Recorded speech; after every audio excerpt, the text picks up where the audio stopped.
6 months after the vote, Elena stood on the observation deck of the atmospheric processing station floating 5 kilometers above the former ruins of Sao Paulo. Through the transparent floor, she could see the city being rebuilt with a combination of human engineering and Meridian technology that would have been impossible to imagine a year earlier. The changes to Earth were already visible from space. The brown smudges of polluted atmosphere were being systematically cleaned by a network of aerial processing stations like the one she was visiting. The dead zones in the oceans were beginning to bloom with new life as bioremediation organisms designed by Meridian scientists consumed the toxins and radiation that had poisoned the water. Even the scarred battlefields were showing signs of recovery as specialized nanobots broke down contaminated soil and replaced it with rich, fertile earth.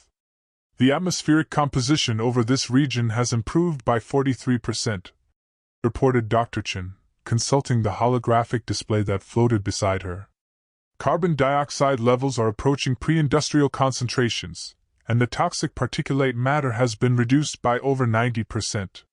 Sarah had been appointed as the regional coordinator for South America's environmental restoration project, working closely with both human scientists and Meridian advisors to monitor the healing process.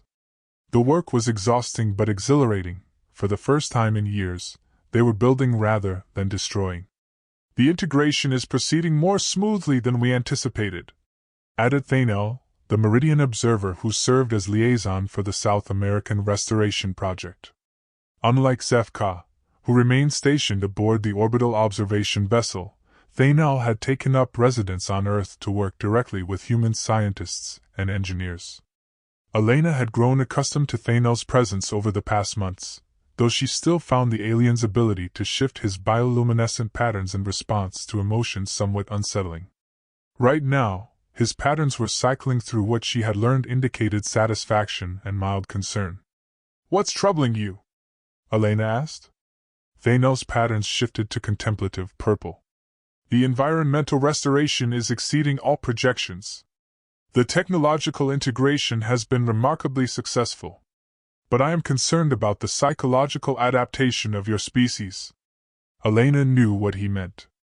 While the planet was healing with miraculous speed, human society was struggling to adapt to the new reality. The sudden end of resource scarcity had eliminated many of the immediate causes of conflict, but it had also disrupted the economic and political systems that had defined human civilization for centuries. "The unemployment riots in Europe are getting worse," Sarah confirmed. "When you can manufacture anything you need with Meridian fabrication technology, what happens to traditional labor markets? And the religious movements are becoming more extreme," Elena added. "Half of them worship the Meridians as angels, the other half condemn them as demons. Either way, they're causing social disruption." Thanel's patterns shifted to what Elena recognized as empathy. "This is not unexpected. Every species experiences cultural shock when introduced to post-scarcity economics and advanced technology. The question is whether your species can adapt quickly enough to avoid social collapse." It was a sobering thought.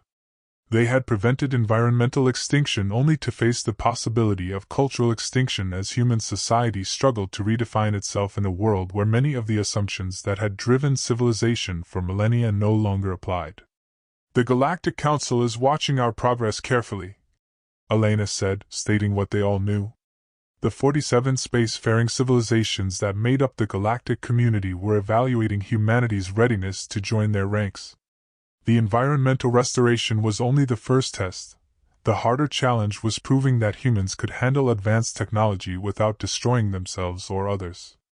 "Speaking of watching," Sarah said, pointing toward the horizon, "isn't that the transport coming back from the orbital station?"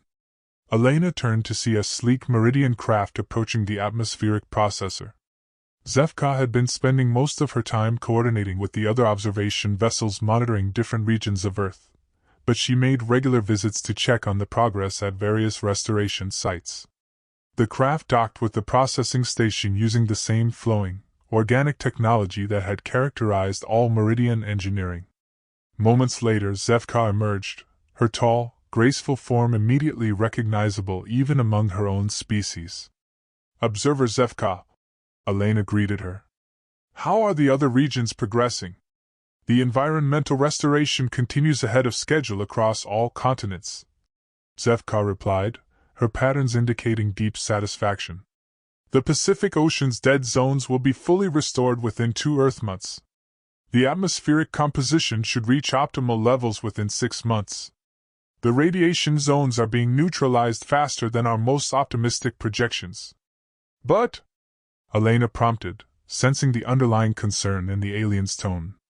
But the social adaptation is proving more challenging than anticipated, Zefka confirmed. We have reports of increasing civil unrest in several regions. Some of your leaders are attempting to use Meridian technology to gain military advantages over their neighbors. Others are rejecting the technology entirely and calling for a return to pre-contact conditions. Elena sighed. Even in the face of salvation, humans seemed determined to find ways to create conflict. Is there anything we can do to help stabilize the situation? Sarah asked. Zefka's patterns shifted to something Elena interpreted as hope mixed with uncertainty. Perhaps. The Galactic Council has authorized us to implement the next phase of contact protocols. We would like to invite selected humans to visit our homeworld and observe how an advanced civilization manages the challenges you are now facing. Elena felt her heart skip a beat. You're offering to take humans to another world? A small group, Thano clarified. Individuals who have demonstrated wisdom, adaptability, and the ability to work constructively with other species. They would spend several months learning about post-scarcity civilization, advanced technology management, and interspecies cooperation. When they return, they could help guide humanity through this transition period. Who would you select? Elena asked, though she suspected she already knew the answer. We would like you to lead the delegation, Captain Vasquez, Zefka confirmed. Along with Dr. Chin, Dr. Tanaka, and several others who have proven themselves capable of transcending narrow tribal thinking. The experience would prepare you to serve as bridges between human and Meridian cultures. Elena looked out at the restored landscape below, then up at the stars becoming visible in the evening sky. For her entire life, those stars had been distant lights in an empty universe. Now they were destinations, homes to civilizations that had faced the same challenges humanity was facing and survived to transcend them. How long would we be gone? Sarah asked practically. 6 Earth months, Thano replied. The journey itself takes several weeks using our fastest vessels, but most of the time would be spent on Meridia learning about our society and technology. Elena realized that this was another test. The Meridians were offering to share not just their technology, but their civilization itself. How humanity responded to this opportunity would determine whether they were truly ready to join the galactic community. What about Earth while we're gone? Elena asked. Can the restoration continue without direct Meridian oversight? The automated systems will maintain themselves, Zefka assured her. And several of our people will remain to assist with any technical difficulties. But ultimately, this is about preparing humanity to manage its own future. You cannot remain dependent on our guidance forever. Elena made her decision. When do we leave? Zefka's patterns brightened to brilliant gold. The transport vessel can be ready within 1 Earth week. But Captain, I must warn you, what you see on Meridia may fundamentally change your understanding of what civilization can become. You will return to Earth with knowledge that may be difficult to reconcile with current human society. Our society is already changing whether we guide it or not, Elena replied. At least this way, we might be able to help it change in the right direction. As the atmospheric processing station continued its work of healing Earth's damaged atmosphere, Elena stood looking up at the stars with new eyes. In 1 week, she would leave Earth for the first time in human history, not as an explorer or conqueror, but as a student learning how to help her species grow up. The thought was both terrifying and exhilarating. But as she watched the first of Earth's cleaned air flowing down toward the restored city below, Elena knew that this was just the beginning of humanity's greatest adventure. The journey to Meridia took 23 days aboard the Meridian vessel Transcendent Bridge, and Elena spent most of that time trying to comprehend the impossibility of faster-than-light travel. The ship didn't fly through space so much as fold space around itself, creating a bubble of altered reality that allowed them to traverse vast distances in ways that seemed to violate every law of physics Elena thought she understood. "It's not about speed," explained Kethare, the ship's navigator, during one of their daily briefings. "It's about relationship. Space is not empty. It's a fabric that can be manipulated if you understand its underlying structure. We don't move through space, we convince space to move around us." The crew of the Transcendent Bridge consisted of 12 Meridians from different specializations: engineers, scientists, diplomats, and philosophers who would serve as guides during humanity's introduction to galactic civilization. Elena had been surprised to learn that the vessel was actually a living entity, its crystalline hull grown rather than manufactured, its consciousness linked to the crew in ways that human language couldn't adequately describe. Sarah had adapted to the journey with the same practical determination she brought to her medical work, spending her time learning about meridian biology and medicine. Dr. Tanaka had disappeared into the ship's archives, absorbing centuries of scientific knowledge with the hunger of someone who had spent her entire career pushing against the boundaries of human understanding. The other members of their delegation, an artist named Marcus Chan from the African Alliance, an engineer named Priya Sharma from the Indian subcontinent, and a philosopher named David Okoye from the former Nigerian state, had each found their own ways of processing the overwhelming reality of interstellar travel. Elena herself had spent most of the journey in long conversations with Zefka about the challenges facing humanity, and the lessons learned by other species during their transition to galactic citizenship. "Every species reaches a point where their technology outpaces their wisdom," Zefka had explained during one such conversation. "They develop the ability to destroy themselves faster than they develop the wisdom to restrain themselves. Most don't survive this phase. But some do," Elena had pointed out. 47 civilizations made it through. 47 out of thousands, Zefka had corrected gently.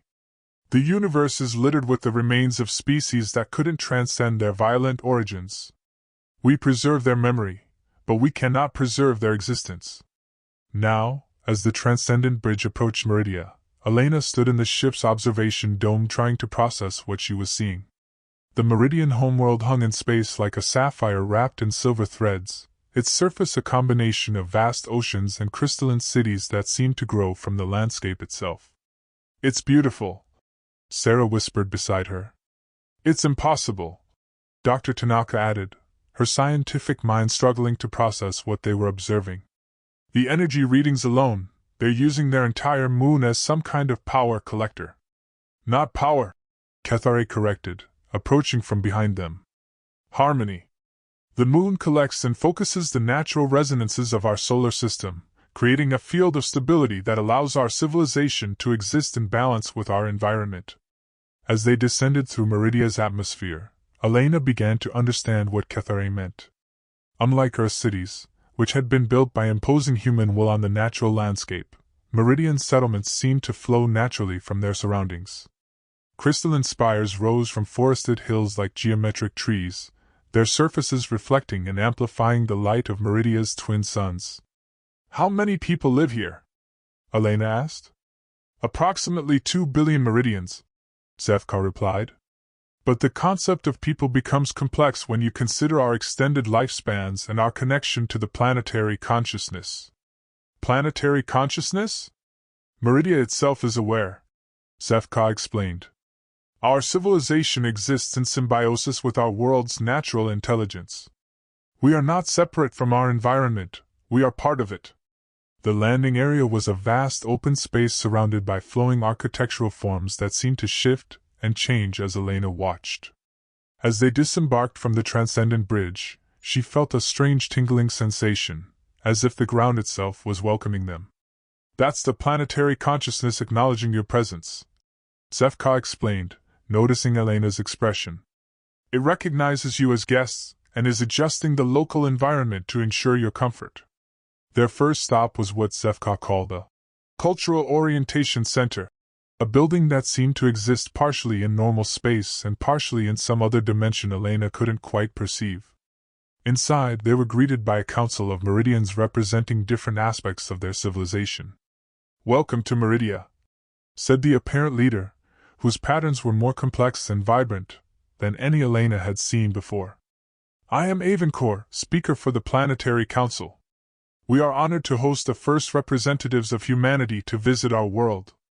The next several hours passed in a blur of introductions, explanations, and revelations that challenged everything Elena thought she knew about civilization.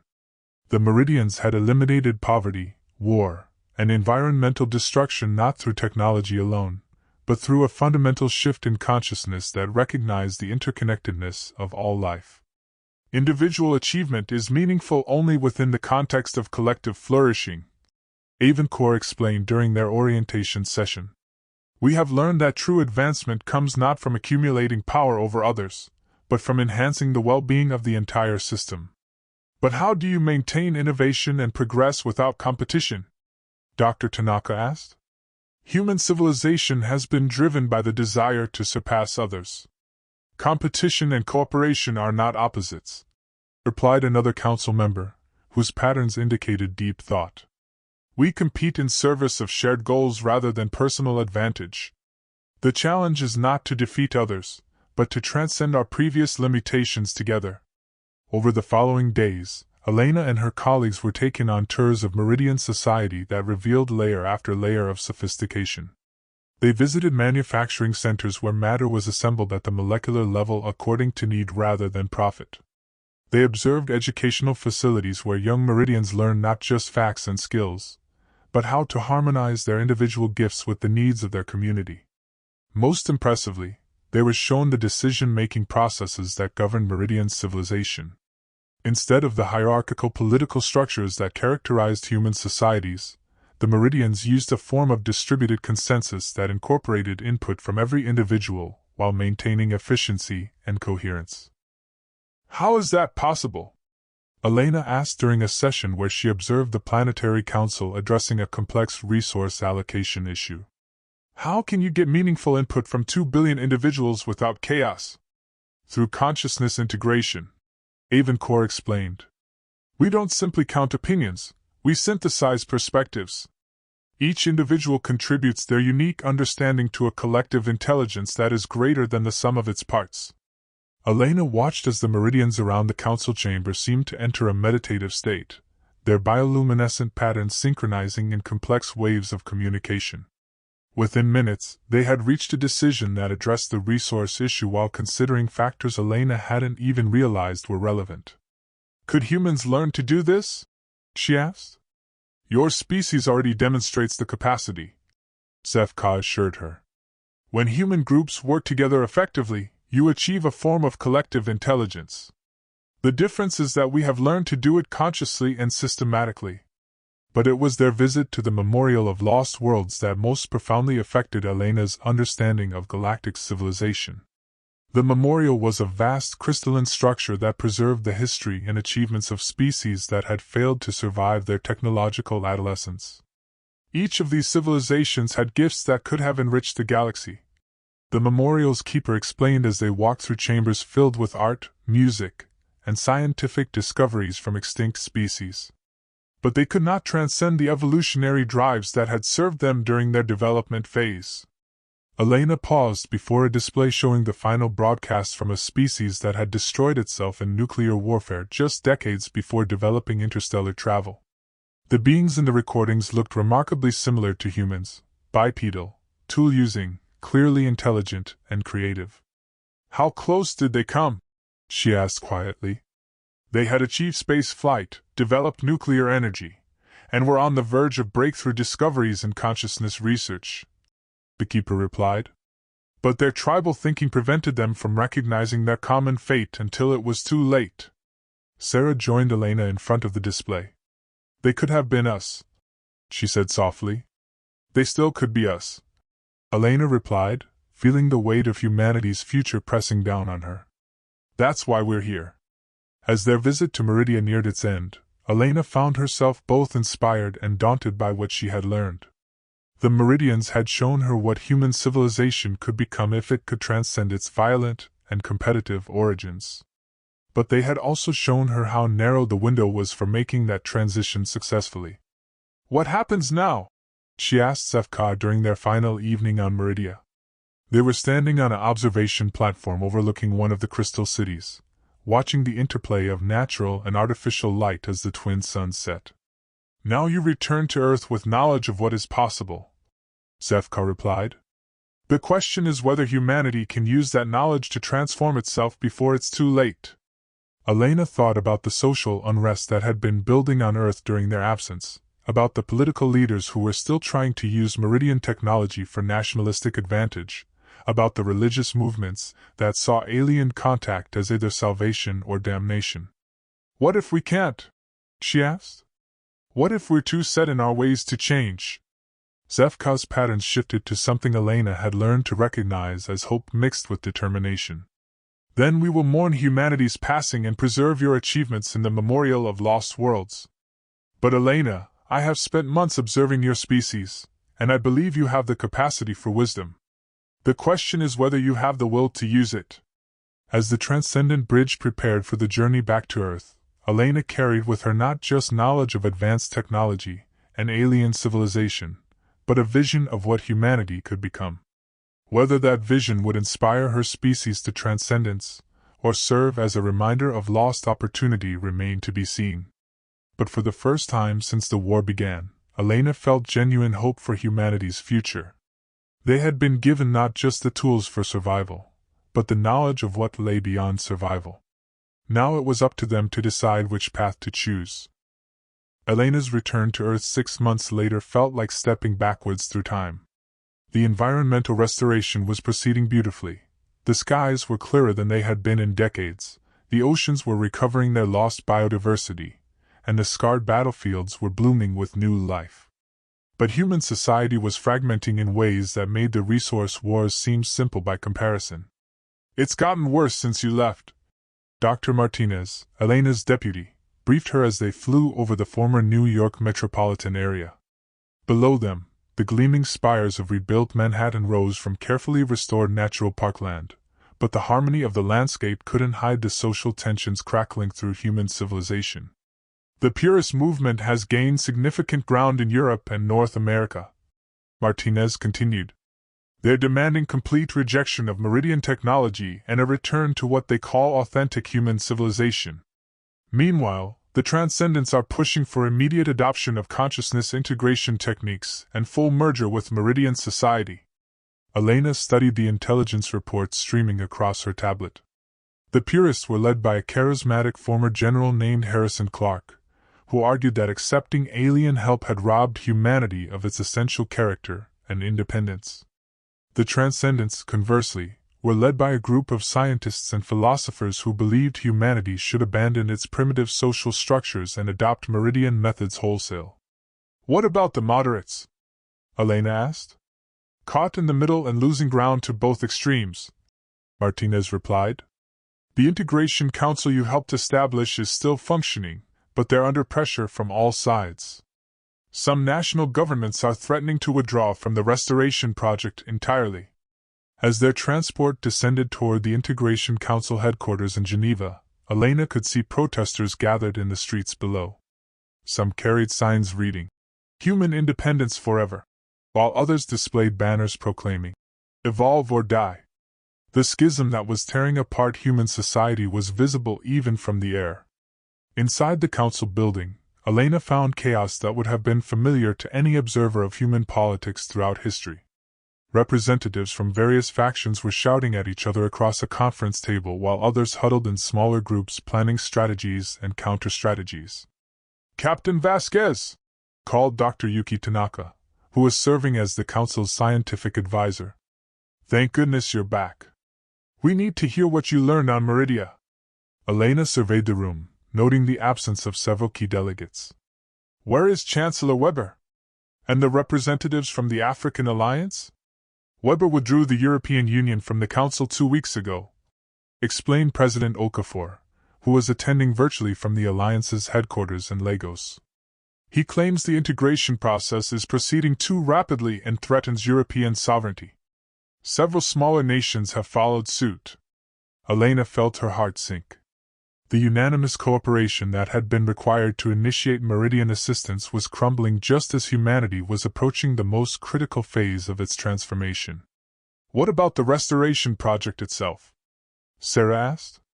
She had returned with Elena and was serving as the Council's medical and environmental advisor. Still proceeding automatically, reported Dr. Patel, the Council's technical coordinator. The Meridian systems are self-maintaining and don't require human oversight. But several governments are demanding that the alien technology be removed from their territories. Elena realized that humanity was facing the same challenge that had destroyed countless other species throughout galactic history. They had been given the tools for transcendence, but they lacked the wisdom to use them constructively. I need to address the full assembly, Elena decided. All factions, all viewpoints. If we're going to move forward, everyone needs to understand what we learned on Meridia. The emergency assembly convened 3 days later in the restored United Nations building. Representatives from every surviving government attended, along with leaders from the various social movements that had emerged in response to alien contact. Elena stood before the gathered delegates, acutely aware that humanity's future might depend on her ability to communicate what she had learned among the stars. 6 months ago, she began, a small group of humans became the first of our species to visit another world. What we found there challenges every assumption we've made about civilization, consciousness, and the potential for human development. She activated the holographic display system, filling the air above the assembly with images from Meridia.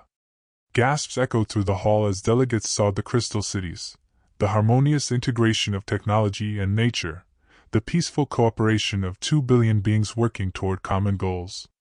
This is what awaits us if we can transcend our current limitations, Elena continued.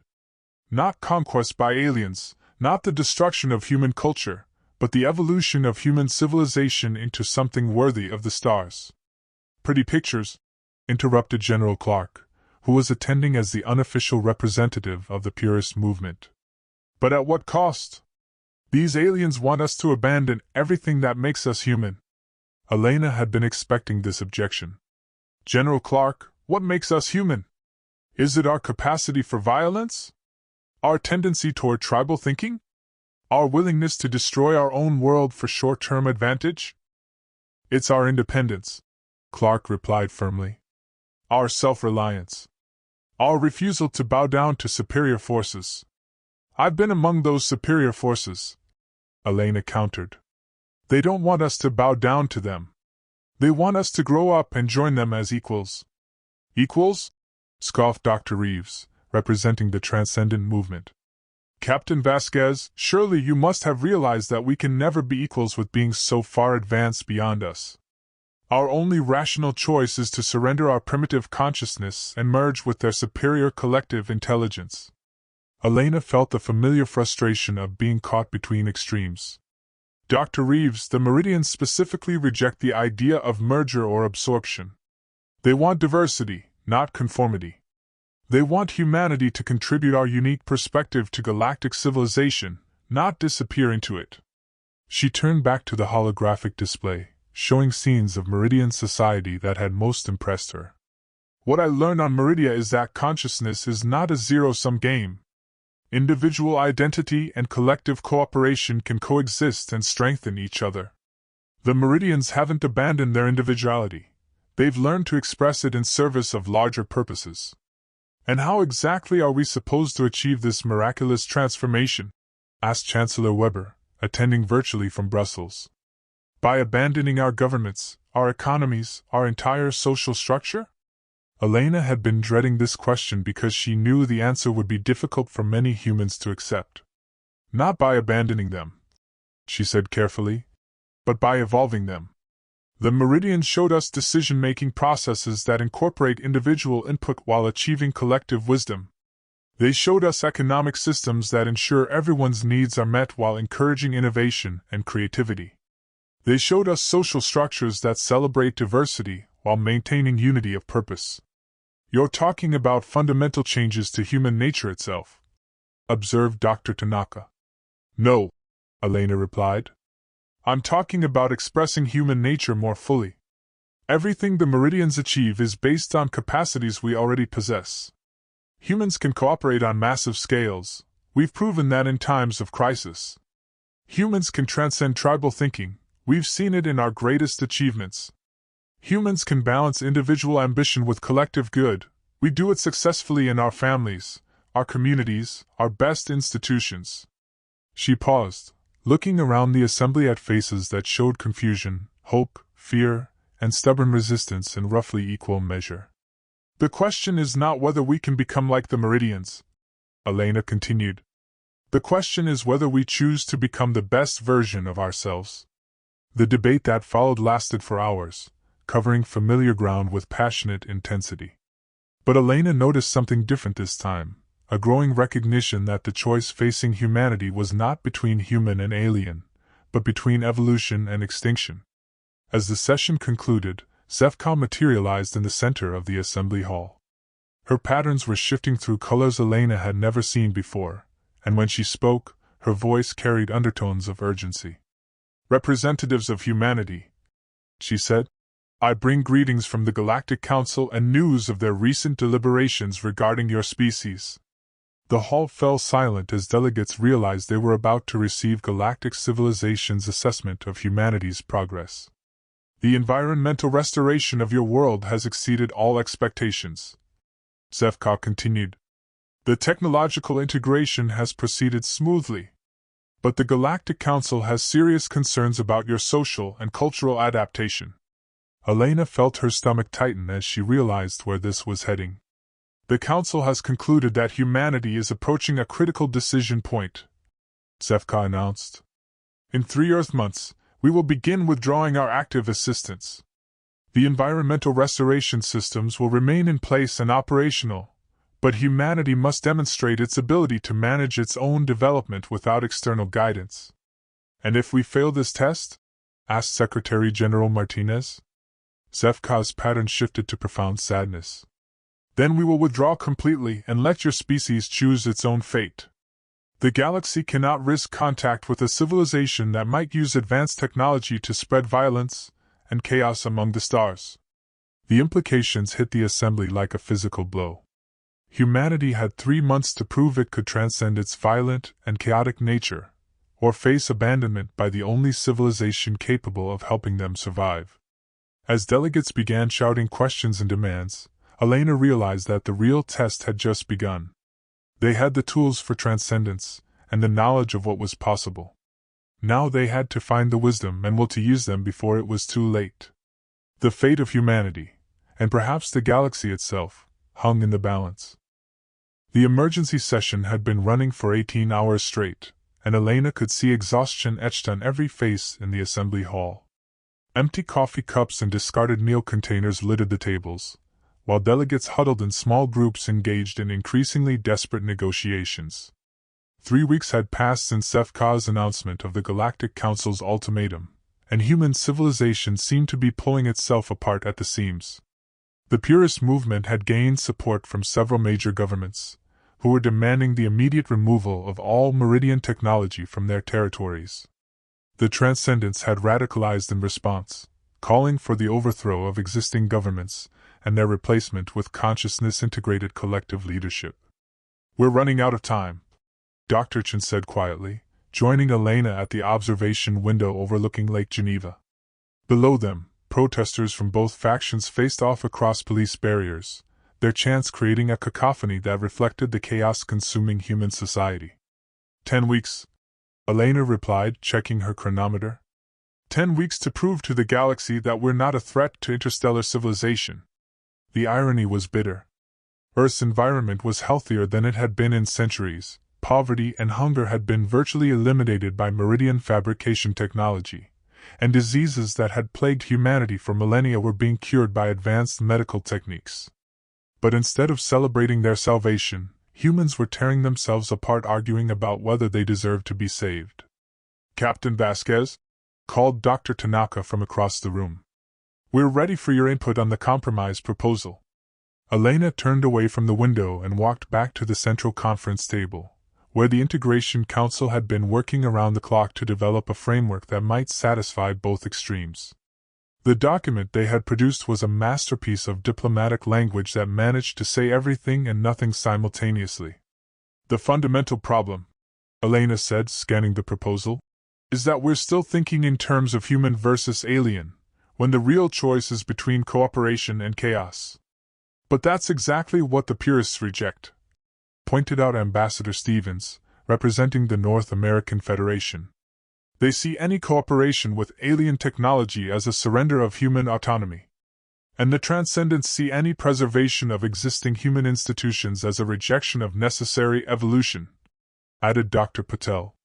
Elena felt the familiar frustration of being caught between extremes that refused to recognize their common ground. Both sides are right about some things and wrong about others. The purists are right that we need to maintain human agency and identity. The Transcendents are right that we need to evolve beyond our current limitations. The question is whether we can synthesize these perspectives instead of treating them as mutually exclusive. Synthesis, mused Chancellor Weber, who had reluctantly returned to the negotiations as the crisis deepened. An interesting concept, Captain. But how exactly does one synthesize independence with interdependence, tradition with transformation? Before Elena could respond, alarms began sounding throughout the building. Emergency broadcasts crackled through the communication systems as security personnel rushed to stations. "This is Geneva Control," came an urgent voice over the intercom. "We have reports of armed conflict breaking out in multiple locations. Purist and Transcendent factions have begun engaging in open warfare in Berlin, Tokyo, and Sao Paulo." Elena felt her blood run cold. The theoretical debates had just become literal battles, with humans once again killing each other over ideological differences. "How many casualties?" she asked, activating her emergency communication link. "Unknown at this time," the controller replied. "But early reports suggest significant violence in all three cities. Local authorities are requesting immediate assistance." As real-time footage began streaming onto the main display screens, Elena watched in horror as the streets of three major cities erupted in violence. Purist militias armed with conventional weapons faced off against Transcendent groups using improvised Meridian technology. The irony was devastating. They were using the tools meant to save humanity to destroy each other. "This is exactly what the Galactic Council was afraid of," Dr. Chen said, her voice hollow with despair. "We're proving that we can't be trusted with advanced technology." Elena stared at the images of violence, and felt something crystallize in her mind. For months she had been trying to find political solutions to what was fundamentally a spiritual crisis. Humanity's problem wasn't technological, or even political, it was psychological. They were still thinking like a primitive species fighting for survival instead of an emerging civilization preparing for transcendence. "I need to speak to both faction leaders," Elena announced. "Immediately." "Captain, given the current violence, that might not be safe," Ambassador Stevens warned. "Then we do it virtually," Elena replied. "But we do it now, before more people die for no reason." The emergency conference took 2 hours to arrange, but eventually Elena found herself facing holographic projections of General Harrison Clark and Dr. Rebecca Reeves, the leaders of the two factions that were tearing humanity apart. "General Clark, Dr. Reeves," Elena began. "While we've been debating politics, people are dying in the streets. Children are being caught in crossfire. Hospitals are being destroyed. Is this really what either of you wanted?" Clark's image flickered with static as explosions echoed in the background. "Captain Vasquez, we didn't start this fight. But we won't surrender human independence to alien manipulation. And we won't let fear and ignorance condemn humanity to extinction," Reeves replied from her own conflict zone. "The transcendent path is the only rational choice." Elena felt a surge of anger that surprised her with its intensity. "You're both idiots," she said bluntly, abandoning diplomatic protocol. "You're fighting over the best way to save humanity while actually destroying it." Both leaders began to object, but Elena cut them off. "General Clark, you want to preserve human independence? Then start acting independently instead of just reacting to alien contact. The Meridians aren't trying to control us, they're trying to help us control ourselves. Dr. Reeves, you want human evolution? Then evolve beyond the need to destroy everyone who disagrees with you." She activated the holographic display, showing them the real-time satellite images of Earth as seen from space. The planet glowed with health and beauty, its restored atmosphere and recovering ecosystems creating a jewel-like vision against the darkness of space. "Look at what we've accomplished together," Elena continued. 6 months ago, this planet was dying. Now it's more beautiful than it's been in centuries. We did that, humans and Meridians working together. But instead of building on that success, you're both trying to destroy it over ideological purity. It's not about ideology, Clark protested. It's about survival. No, Elena replied firmly.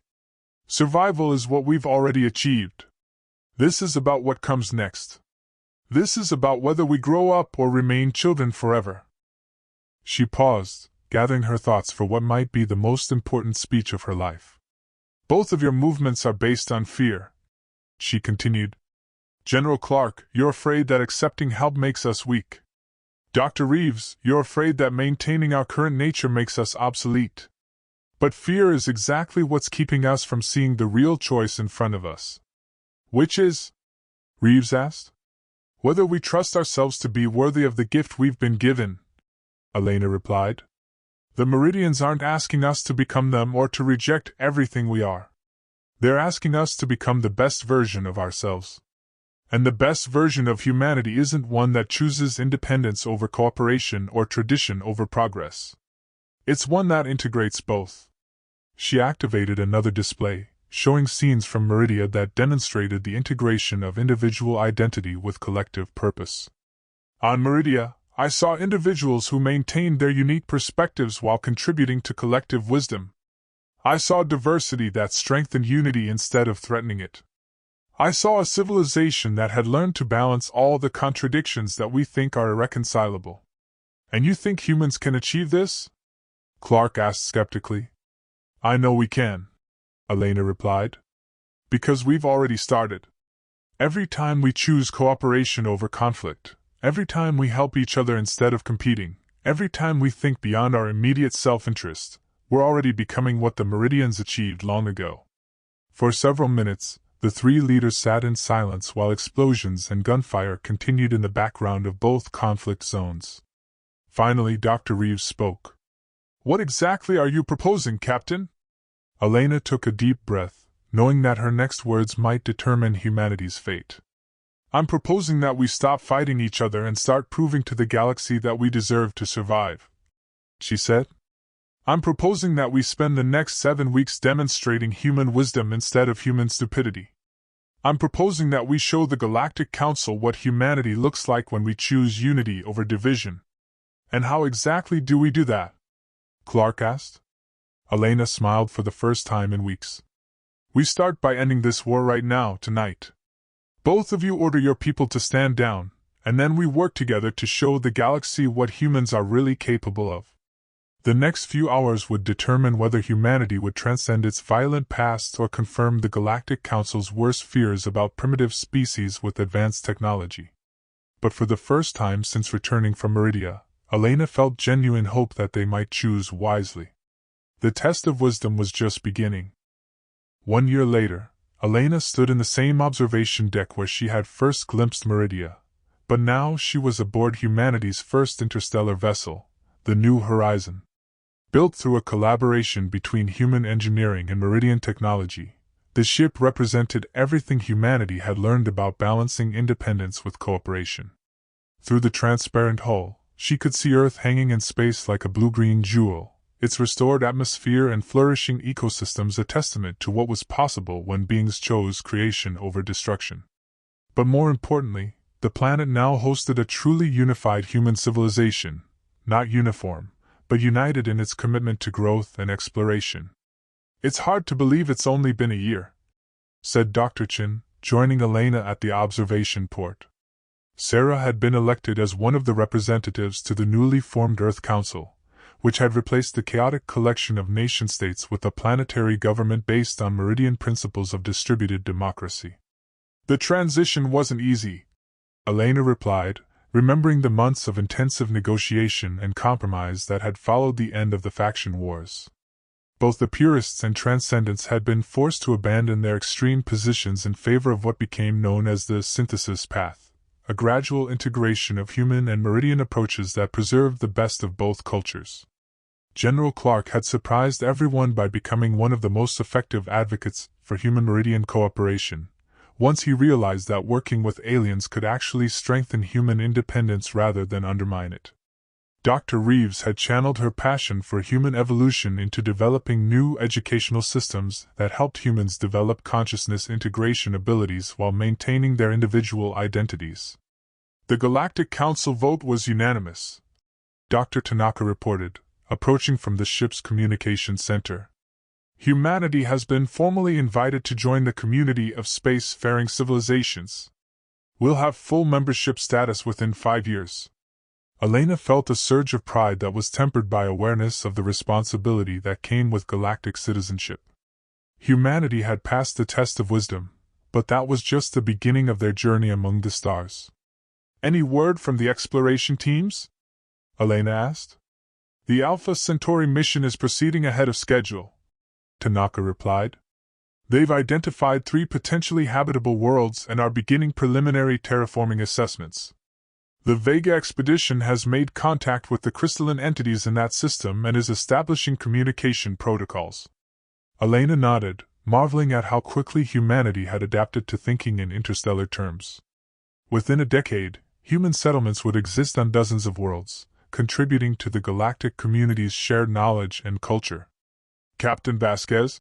Called Zefka, approaching from the ship's coordination center. The Meridian Observer had volunteered to serve as humanity's liaison during their transition to galactic citizenship, and she had become as much a part of human civilization as any of the original crew. What is it, Zefka? We're receiving a transmission from the Galactic Council, she replied, her bioluminescent patterns indicating excitement. They want to discuss humanity's first major contribution to galactic civilization. Elena raised an eyebrow. What contribution? Zefka's patterns shifted to what Elena had learned to recognize as admiration. Your solution to the consciousness integration paradox. The method you developed for maintaining individual identity while achieving collective wisdom is being studied by all 47 member civilizations. Apparently, humanity has solved a problem that many species struggled with for centuries.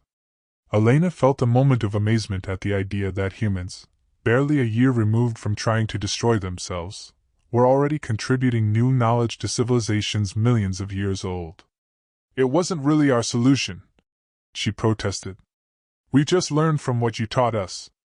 No, Zefka corrected gently. You took what we showed you and made it uniquely human.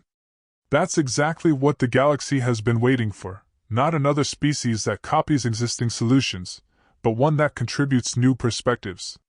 As the New Horizon prepared to enter jump space for humanity's first diplomatic mission to the Galactic Council headquarters, Elena reflected on the journey that had brought them to this moment.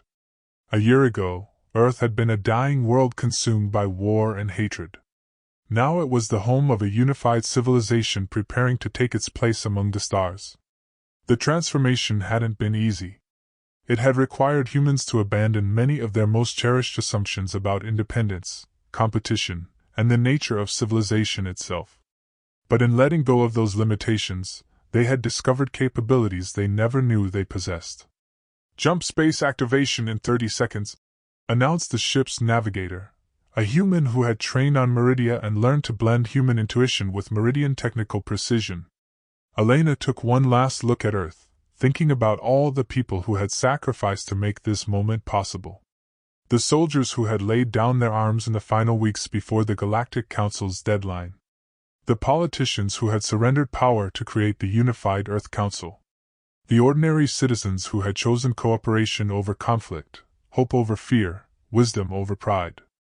Most of all, she thought about the children who were growing up in this new world, human children who would learn consciousness integration as naturally as they learned language, who would think of the galaxy as their neighborhood rather than an impossible dream, who would carry humanity's unique gifts to stars whose names had not yet been spoken.